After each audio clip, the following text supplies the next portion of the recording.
Welcome to my monthly market update here in Freeport, Florida. My name is Garrett Olds. I cover all things Freeport, Florida, and let's go ahead and get right into it. What's up, everybody? In today's video, we're going to be doing something very interesting.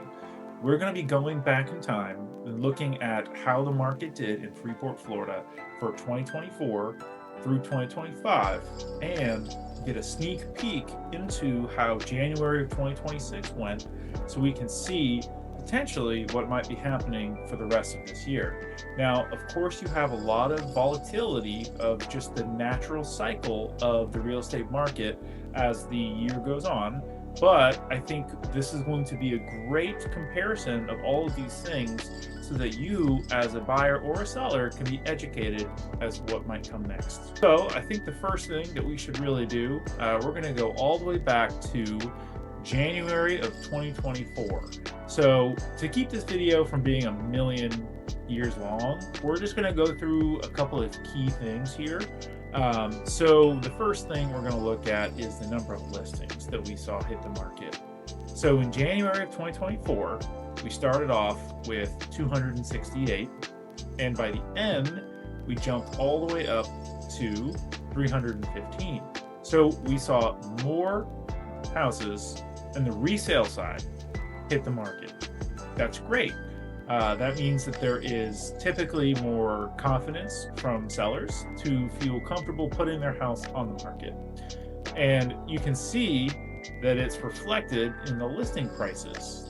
You know, they did rise, they did fall, and then they came back up again. So they started out on the median side of things, which is a little bit better in my opinion because there are outliers. Let's say we have a resale home, and these are detached single families. Let's say a resale home sold for, a piece of crap, tear down home, nothing crazy about it. That sold for like $150,000, right? That's going to skew the bottom side of things. And let's say you have a mega mansion, maybe it's $3 million, that's going to also throw off the averages. So if you look at the median, it kind of takes those crazy ones out of the data and makes a little more of a reasonable guess of kind of where everything went. So started out 394,816. So most houses are on average sold for under 400,000. Or they were listed rather for under 400,000. And by the end of the year, they were on average listed for $440,000. So that's a pretty big increase. That's a $45,000 increase in just 1 year alone. And this isn't the 2020, 2021 years where things jumped up like crazy. So that's really good to see for the market health. And for sellers, that we're able to see a really nice jump in equity. What's really good for sellers, this seems to be more of a seller's market the more that you look at it, right?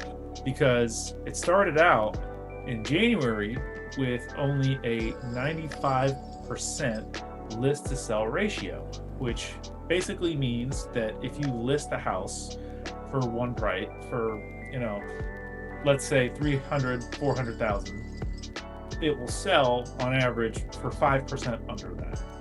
So by the end of the year, you got all the way up to almost 98%. So only around a 2% reduction in the sale price, which is honestly extremely good.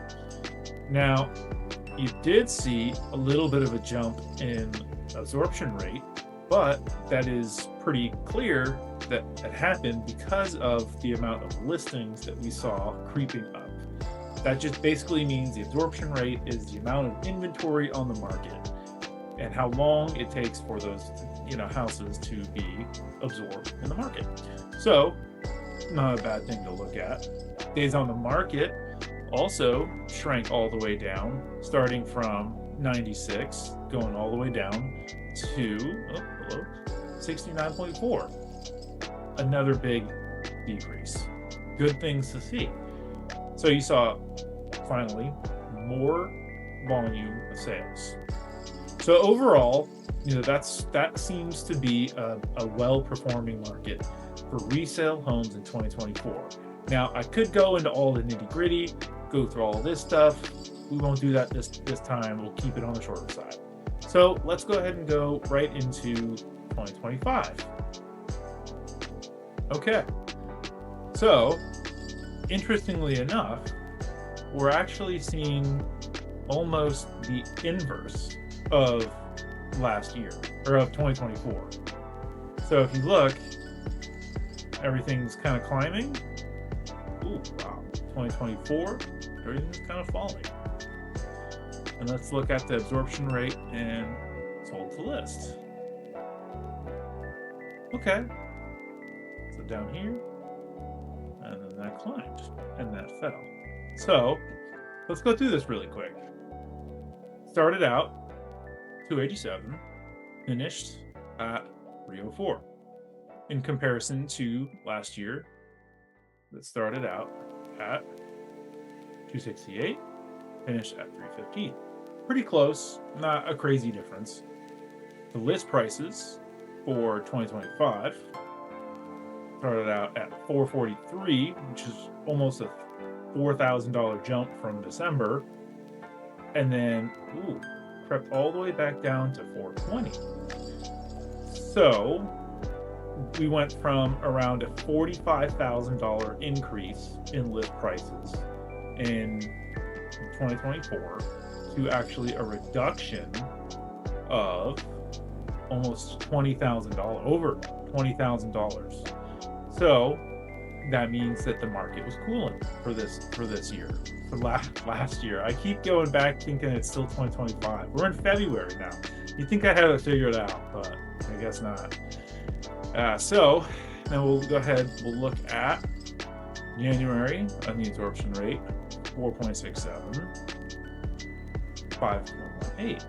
Okay, so that climbed overall, and the sold to list went from 96.5 down to 93.5. So we went from 2024. Are we seeing a pattern here? I think I certainly am anyway. We saw a pretty linear increase. Of course, you got the volatility happening with the market. Yeah, from that 95.3 all the way up to that almost 98 versus 96 all the way down to 93.6. That is bananas to me.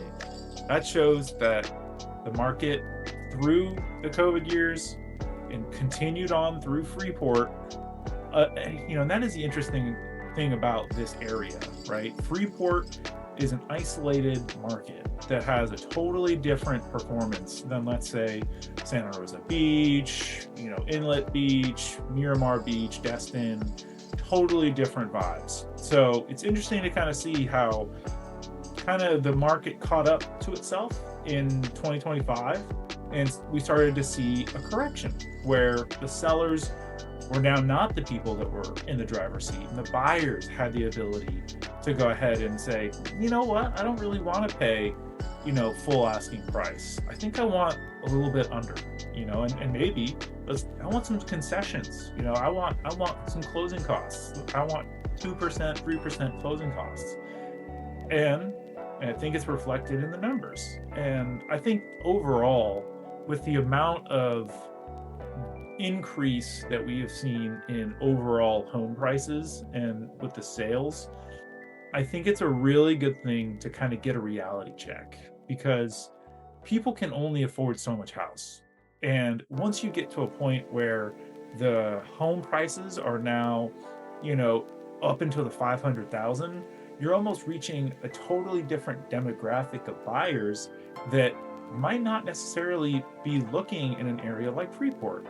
Freeport, by and large, is a wonderful area that is still up and coming. It is one of the fastest growing cities in the state of Florida, but it hasn't had the time to fully blossom into the wonderful city that it's going to be. In another 10 years, that'll be a totally different story. But primarily what you see in this Freeport area are people that are, first-time home buyers, VA. You see a lot of VA buyers, And then you also see investors because the home prices are low, and you see, a good increase over time of equity in the home prices. And so because of that, I think it's really good that the buyers are taking the front seat again. And I think this is really good to see. And so while we're at it, let's go ahead and see kind of how January did, right, of 2026, which I can't even believe that's already happened. Like, I feel like New Year's was just the other day. Like the other day I was in, freaking Baytown, looking at the fireworks and, celebrating the end of a new year. So time sure does fly. So let's see how January of 2026 did. All right. So the number of listings did decline.